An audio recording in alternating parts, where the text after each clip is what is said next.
Hello, my dear students. In today's lecture, we will discuss the physical structure of DBMS. अभी तक जितना हमने DBMS के बारे में पढ़ा, हमें ये पता है that DBMS acts as a interface between the user and the database, right? मतलब ये है कि यूज़र ने डेटाबेस के ऊपर जब भी कोई ऑपरेशन परफॉर्म करना है, वो ऑपरेशन क्या हो सकता है? इंसर्ट का ऑपरेशन, डिलीट का ऑपरेशन, अपडेट ऑपरेशन या रिट्रीवल ऑपरेशन, इस तरीके के ऑपरेशन जब भी यूज़र ने परफॉर्म करने हैं डेटाबेस के ऊपर, तो यूज़र किसको रिक्वेस्ट करता है? यूज़र DBMS को रिक्वेस्ट करता है। ठीक है। अब DBMS में भी तो कुछ कंपोनेंट्स होंगे जो कि रिस्पॉन्सिबल होंगे ये ऑपरेशंस को परफॉर्म करने के लिए। ठीक है।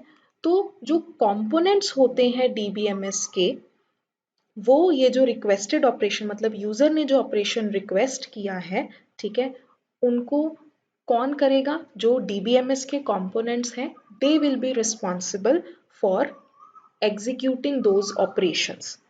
और ये जो कंपोनेंट्स होते हैं DBMS के, they make the physical structure of database management system. ठीक है, तो यही आज हमने डिस्कस करना है। मैं पहले आपको जो फिजिकल स्ट्रक्चर के कंपोनेंट्स हैं वो मैं आपको एक एक करके एक्सप्लेन करूंगी। लास्ट में एक डायग्राम भी है which depicts the structure of DBMS। So firstly हम क्या करेंगे? We will discuss the components of DBMS which makes the physical structure of database management system. So the first component which we have, that is DDL compiler. अब ये जो DDL है इसके बारे में हमने लास्ट लेक्चर में पढ़ा था डेटाबेस लैंग्वेज टॉपिक के अंदर। तो DDL क्या करता था? Basically data definition language which is responsible for defining the data, right? मतलब जो स्कीम होती थी डेटाबेस की, स्कीम किस तरीके की होगी, that was defined by DDL. So what will DDL compiler do? It will process the scheme which is defined, right? मतलब जो DDL स्टेटमेंट्स यूज करके हम स्कीम डिफाइन करते हैं, उसकी जो प्रोसेसिंग होनी है वो किसके थ्रू होनी है? DDL कंपाइलर के थ्रू। बेसिकली इसका क्या काम है? DDL स्टेटमेंट्स को सेट ऑफ टेबल्स में कन्वर्ट करना। ठीक है। अब ये जो सेट ऑफ टेबल्स होते हैं, they include the Meta data information. Meta data information क्या होती है हमारे पास में? That is the name of the files, data items, storage details of each file, mapping information and the constraints on the table. ठीक है, this is the metadata, these are the metadata information which these tables include. फिर उसके बाद में ये जो tables होते हैं इनकी स्टोरेज कहाँ पे होती है? या तो सिस्टम कैटलॉग में होती है या फिर डेटा डिक्शनरी के अंदर होती है। नेक्स्ट कंपोनेंट आता है DML कंपाइलर। अब जैसे DDL कंपाइलर क्या कर रहा था? DDL स्टेटमेंट्स को सेट ऑफ टेबल्स में कन्वर्ट कर रहा था। ऐसे ही जो DML कंपाइलर है ये क्या करता है? जो DML स्टेटमेंट्स होती हैं उनको ये किस में कन्वर्ट करता है? ऑब्जेक्ट कोड में कन्वर्ट करता है। ठीक है, ऑब्जेक्ट कोड में क्यों कन्वर्ट करता है? ताकि डेटाबेस उसे एक्सेस कर सके। डेटाबेस के एक्सेस के लिए ये क्या करेगा? DML स्टेटमेंट्स को ऑब्जेक्ट कोड में कन्वर्ट कर देगा। ठीक है, तो DML स्टेटमेंट्स हमारी कौन सी होती हैं? Insert, update, delete, select. ठीक है, तो ये वाली स्टेटमेंट्स किस में कन्वर्ट हो जाती हैं? ऑब्जेक्ट कोड में कन्वर्ट हो जाती है। फिर जो ऑब्जेक्ट कोड होता है, ठीक है, उसकी हम क्या करते हैं? उसकी हम ऑप्टिमाइजेशन करते हैं। ऑप्टिमाइजेशन क्यों की जाती है? एक क्वेरी को एग्जीक्यूट करने के लिए। ठीक है, जो भी क्वेरी हमने SQL लैंग्वेज यूज करके ओरेकल के अंदर जो भी क्वेरी आपने सेट की होगी, यूजर ने सेट की होगी, उस क्वेरी की प्रॉपर एग्जीक्यूशन के लिए जो ऑब्जेक्ट कोड है उसकी क्या होती है? ऑप्टिमाइजेशन होती है। ठीक है, और उसके बाद जब क्वेरी आपकी एग्जीक्यूट हो जाती है, क्वेरी को अब एग्जीक्यूट कौन करता है? क्वेरी प्रोसेसर एग्जीक्यूट करता है, जो कि आपका फिजिकल स्ट्रक्चर ऑफ DBMS में इंक्लूडेड होता है। और जब क्वेरी एग्जीक्यूट हो जाती है फिर वो कहाँ चली जाती है? डेटाबेस मैनेजर के पास एग्जीक्यूशन के बाद। ठीक है, नेक्स्ट कंपोनेंट हमारे पास में आता है क्वेरी कंपाइलर, इसको हम प्रोसेसर भी बोलते हैं। Now this is one of the important component of DBMS. अब इस कंपोनेंट का काम क्या है, जो यूजर की क्वेरीज होती हैं उसको ये कन्वर्ट करता है into series of low level instructions. ठीक है, जो भी यूजर क्वेरीज होंगी, अब ऑब्वियस सी बात है यूजर जब क्वेरी देता है तो एकदम से कॉम्प्लेक्स क्वेरी सिस्टम के पास में खड़ी हो जाती है। अब सिस्टम एकदम से हर क्वेरी को एग्जीक्यूट नहीं कर पाता, तो उसके लिए क्या करना पड़ता है, उसको लो लेवल इंस्ट्रक्शंस में कन्वर्ट करना पड़ता है ताकि सिस्टम को वो क्वेरीज समझ आ सके। ठीक है, क्योंकि एट द एंड देखो, हम वी आर ह्यूमन बींग्स, हम अपनी इंग्लिश लैंग्वेज में क्वेरीज दे रहे हैं, लेकिन जो हमारा सिस्टम है आप सबको पता है कि वो इंग्लिश लैंग्वेज इतने अच्छे से समझता नहीं है। It understands the binary language which is in the form of 0 and 1।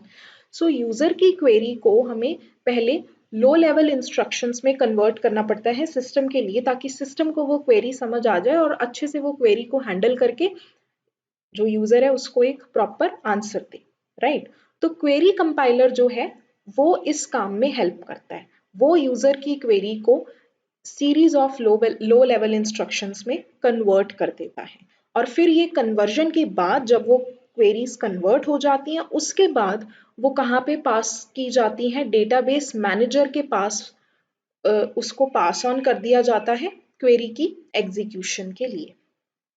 ठीक है, अभी डेटाबेस मैनेजर किस चीज के लिए रिस्पॉन्सिबल होता है वो भी हम डिस्कस करेंगे। ठीक है, नेक्स्ट हमारे पास में कंपोनेंट आता है data dictionary manager. Data dictionary के बारे में मैंने आपको पहले भी बताया, this is basically a repository. ठीक है, तो डेटा डिक्शनरी मैनेजर क्या करेगा, जो डेटा डिक्शनरी है उसको मैनेज करेगा, उसको मेंटेन करेगा डेटा डिक्शनरी को, and it will also manage that who will have the access to the data dictionary। ठीक है, तो इसका काम क्या है, डेटा डिक्शनरी, जो डेटा डिक्शनरी मैनेजर है उसका काम क्या है, डेटा डिक्शनरी को मेंटेन करना और ये मैनेज करना कि एक्सेस किसको मिलेगा डेटा डिक्शनरी का। ठीक है, डेटा डिक्शनरी के बारे में भी हम आगे अभी डिटेल में पढ़ेंगे। नेक्स्ट कंपोनेंट हमारे पास में जो आता है that is database manager. Database manager basically एक सेंट्रल सॉफ्टवेयर कंपोनेंट है डीबीएमएस का। इसको हम डेटाबेस कंट्रोल सिस्टम भी बोलते हैं। ठीक है, ये जो डेटाबेस मैनेजर है ये क्या करता है, जो ऑपरेशंस होते हैं यूजर की क्वेरी में, बेसिकली ऑपरेशंस होते हैं। ऑपरेशंस मतलब इंसर्शन, डिलीशन, अपडेशन, रिट्रीवल। ठीक है, तो ये क्या करेगा, जो ऑपरेशंस हैं यूजर की क्वेरी में, जो भी यूजर ने ऑपरेशन दे दिया चाहे वो इंसर्शन का है, तो इसने क्या करना है, उस ऑपरेशन को कन्वर्ट करना है किसमें, फिजिकल फाइल सिस्टम में। ठीक है, ये काम होता है डेटाबेस मैनेजर का। अब डेटाबेस मैनेजर के भी कुछ कंपोनेंट्स होते हैं, तो उनको हम एक एक करके डिस्कस करते हैं। पहला कंपोनेंट है ऑथराइजेशन कंट्रोल। तो ये तो नाम से भी क्लियर है कि ये जो मॉड्यूल है इसके थ्रू क्या किया जाता है, this is a module which checks whether the user has necessary authorization to carry the required operation or not। ये चेक करेगा कि जो भी यूजर है उसके पास उस पर्टिकुलर ऑपरेशन को कैरी करने की ऑथराइजेशन, परमिशन है या नहीं है।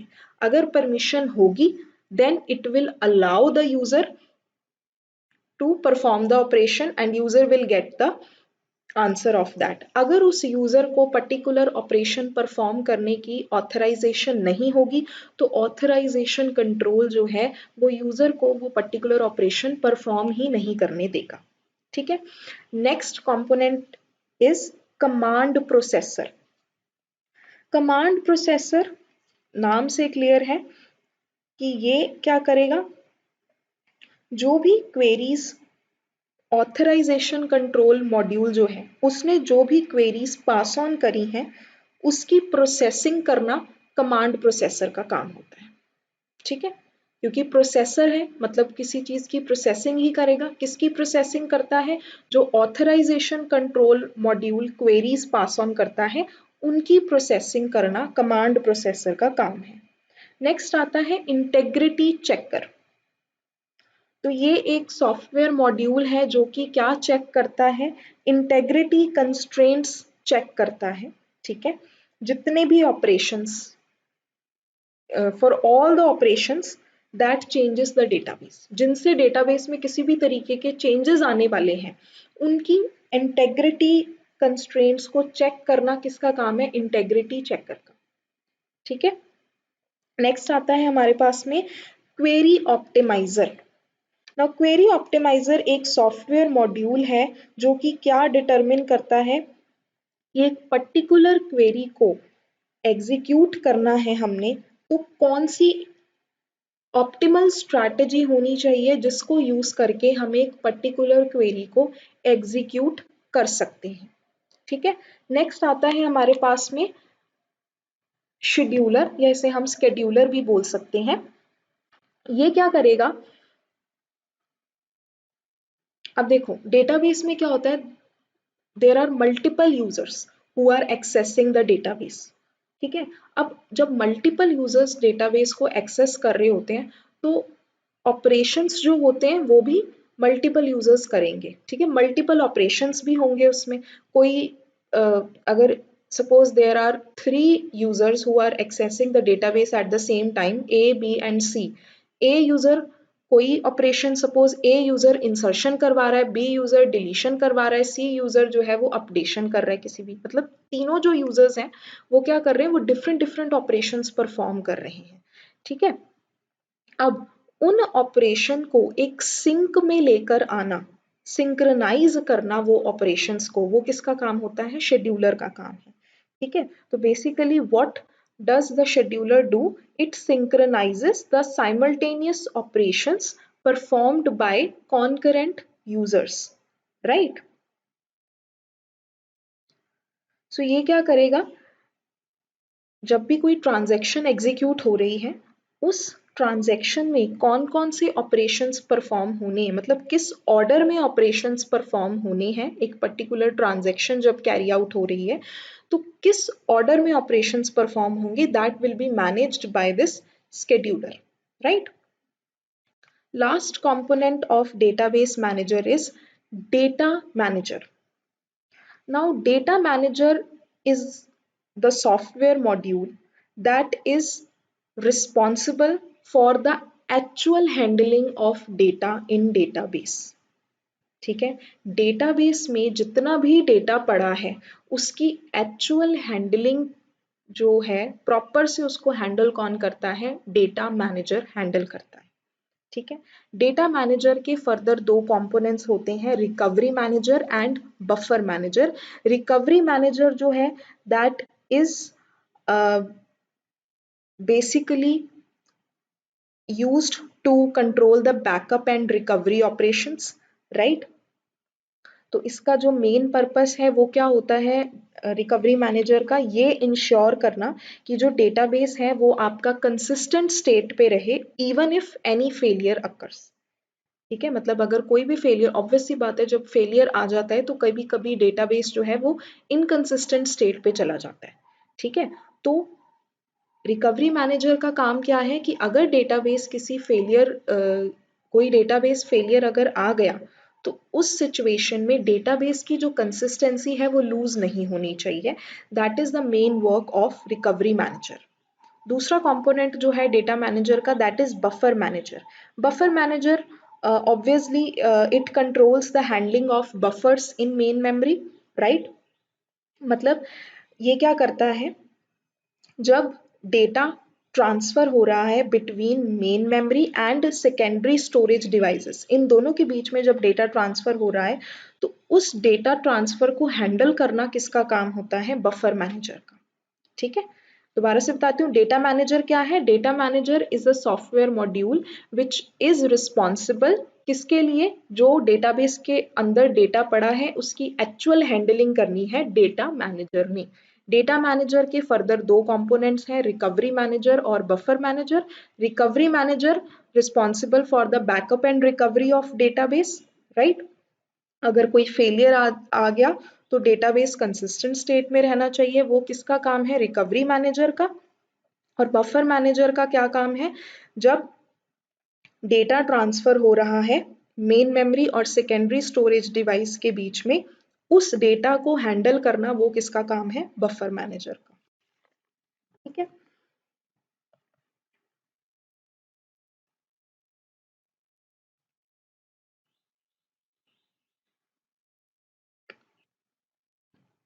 अगला कंपोनेंट हमारा जो डीबीएमएस का आता है, next component, that is data files.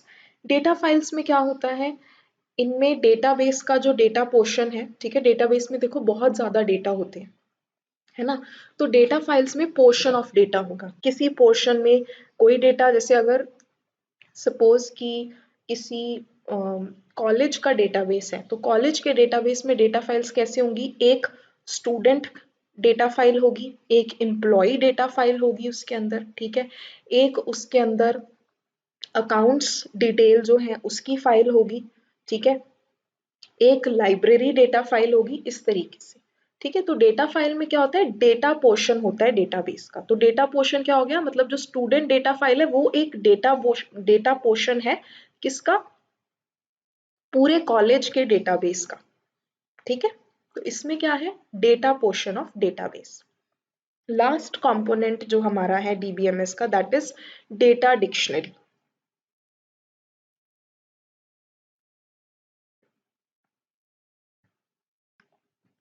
अब डेटा डिक्शनरी मैंने आपको पहले भी अभी बताया, अभी हमने पहले भी डिस्कस किया था जब हम डेटा डिक्शनरी मैनेजर डिस्कस कर रहे थे। तो डेटा डिक्शनरी क्या है, it is basically a repository, ये एक रिपोजिटरी है। ठीक है, इस रिपोजिटरी में क्या होता है, देखो आपके डेटाबेस के अंदर जो डेटा पड़ा है, कौन सा डेटा पड़ा है, उसकी डिस्क्रिप्शन जो है, डेटा की डिस्क्रिप्शन किस में है, इस रिपोजिटरी के अंदर। कौन सा डेटा, जो डेटाबेस के अंदर स्टोर्ड है, राइट। तो डेटा डिक्शनरी बेसिकली क्या है, एक रिपोजिटरी है, किस चीज की, of description of data in the database, right. मतलब डेटाबेस के अंदर जो डेटा पड़ा है वो कौन सा डेटा है, उसकी डिस्क्रिप्शन किस में है, एक रिपोजिटरी में है, उस रिपोजिटरी को हम क्या बोलते हैं, डेटा डिक्शनरी बोलते हैं। ठीक है, डेटा डिक्शनरी में किस चीज की इंफॉर्मेशन होती है, बेसिकली मैं आपको बता देती हूँ। इसके अंदर इंफॉर्मेशन होती है जैसे name of the table, name of attributes of each table, मतलब हर टेबल के कौन कौन से एट्रीब्यूट हैं उनका नाम होता है, लेंथ ऑफ एट्रीब्यूट होती है, number of rose in each table, that is also all these is stored in the data dictionary. इसके अलावा डेटा डिक्शनरी के अंदर क्या होता है, रिलेशनशिप्स होते हैं, किसके बीच में, डेटाबेस ट्रांजैक्शन और डेटा आइटम्स, इनके बीच में जो रिलेशनशिप हैं वो भी आपके डेटा डिक्शनरी के अंदर होते हैं। देन इसके अलावा डेटा डिक्शनरी में होते हैं कंस्ट्रेंट्स ऑन डेटा। ठीक है, कंस्ट्रेंट्स ऑन डेटा मतलब कितनी रेंज तक की वैल्यूज परमिट हैं, ठीक है, वो भी आपकी किसके अंदर प्रेजेंट होती है, डेटा डिक्शनरी में प्रेजेंट होती हैं। देन डेटा डिक्शनरी में डिटेल्ड इंफॉर्मेशन होती है of the physical database design. ठीक है, जैसे कि स्टोरेज स्ट्रक्चर कैसा होगा आपके डेटाबेस का, एक्सेस पाथ फाइल्स कौन सी होंगी, रिकॉर्ड साइज उसका कितना होगा, मतलब पूरा जो फिजिकल डेटाबेस डिजाइन है उसकी information, detailed information data dictionary के अंदर होती है। ठीक है, इसके अलावा एक्सेस ऑथराइजेशन, वो भी आपकी मतलब कि कौन कौन से डेटाबेस के यूजर्स हैं, उनकी क्या क्या रिस्पॉन्सिबिलिटीज हैं, और कौन से यूजर को किस चीज का एक्सेस है, ये सारा कुछ आपका डेटा डिक्शनरी के अंदर होता है। ठीक है, तो ये जो अभी मैंने चीजें बताई, these all are included in the data dictionary, right. So data dictionary को ही हम एक्चुअली में यूज करते हैं डेटा इंटेग्रिटी कंट्रोल करने के लिए, डेटाबेस के ऑपरेशन को कंट्रोल करने के लिए, और डेटाबेस की एक्यूरेसी को मेंटेन करने के लिए। ठीक है, तो आप ये कह सकते हो that it is one of the most important part of the DBMS, right. तो विद दिस हमारे जो कंपोनेंट्स हैं of the physical structure of database, उनकी एक्सप्लेनेशन खत्म होती है, and this is the structure of database. ठीक है, ये आपका एक्चुअल फिजिकल स्ट्रक्चर है डेटाबेस का। ठीक है, आपका डेटाबेस बिल्कुल इस तरीके का दिखाई देता है। अगर आपके एग्जाम में क्वेश्चन आता है of the physical structure of database, then obviously आपको ये डायग्राम भी बनानी पड़ेगी, और जो ये हमने 7 कंपोनेंट्स डिस्कस किए हैं इनकी भी आपको एक्सप्लेनेशन देनी पड़ेगी वन बाय वन। ठीक है, जैसे आप देखिए इसमें डीबीए जो है डीबीए बेसिकली डेटाबेस एडमिनिस्ट्रेटर होता है। ठीक है, वो डेटाबेस स्कीम को डिफाइन करता है। अब डेटाबेस स्कीम डिफाइन हुई, उसको कौन मैनेज कर रहा है? आपका डीडीएल कंपाइलर। अभी मैंने आपको बताया कि डीडीएल कंपाइलर क्या करता है, डीडीएल स्टेटमेंट्स को सेट ऑफ टेबल्स में कन्वर्ट कर देता है। ठीक है, फिर उसके बाद जो यूजर्स हैं, यूजर्स डेफिनेटली क्या करते हैं, वो क्वेरीज देते हैं। ठीक है, और वो क्वेरीज को हैंडल कौन करता है? क्वेरी प्रोसेसर हैंडल करता है। जो एप्लीकेशन प्रोग्राम्स हैं, जो डीएमएल कंपाइलर आपका होता है, डीएमएल कंपाइलर क्या करता है? जो डीएमएल स्टेटमेंट्स होती हैं, DML statements insert, delete, update. ठीक है, अब ये डीएमएल स्टेटमेंट्स होती किसकी हैं? एप्लीकेशन प्रोग्राम्स की होती हैं। ठीक है, उनको किस में कन्वर्ट कर देता है? ऑब्जेक्ट कोड में कन्वर्ट कर देता है। ठीक है, तो कुछ भी जो भी मैंने आपको एक्सप्लेन किया है वो मैंने कुछ भी खुद से नहीं बनाया, ये डायग्राम में ही ये सारी चीजें बताई गई। ठीक है, अब आप देख सकते हैं ये जो है, ये देखो डेटाबेस मैनेजर, ये डेटाबेस मैनेजर के डिफरेंट मॉड्यूल्स हैं जो मैंने डिस्कस किए थे। Authorization control, command processor, scheduler, query optimiser. ठीक है, डेटा मैनेजर जिसके मैंने आपको बताए थे, इसके फर्दर 2 कंपोनेंट्स हैं, buffer manager and recovery manager. ठीक है, इंटेग्रिटी चेकर भी है। तो ये सारे आपके डेटाबेस मैनेजर के अंदर आते हैं। देन डेटा डिक्शनरी मैनेजर जो आपका इन सबको मैनेज करेगा। ठीक है, so this is basically the physical structure of DBMS. I hope that the topic which we have discussed today is clear to you. Thank you so much.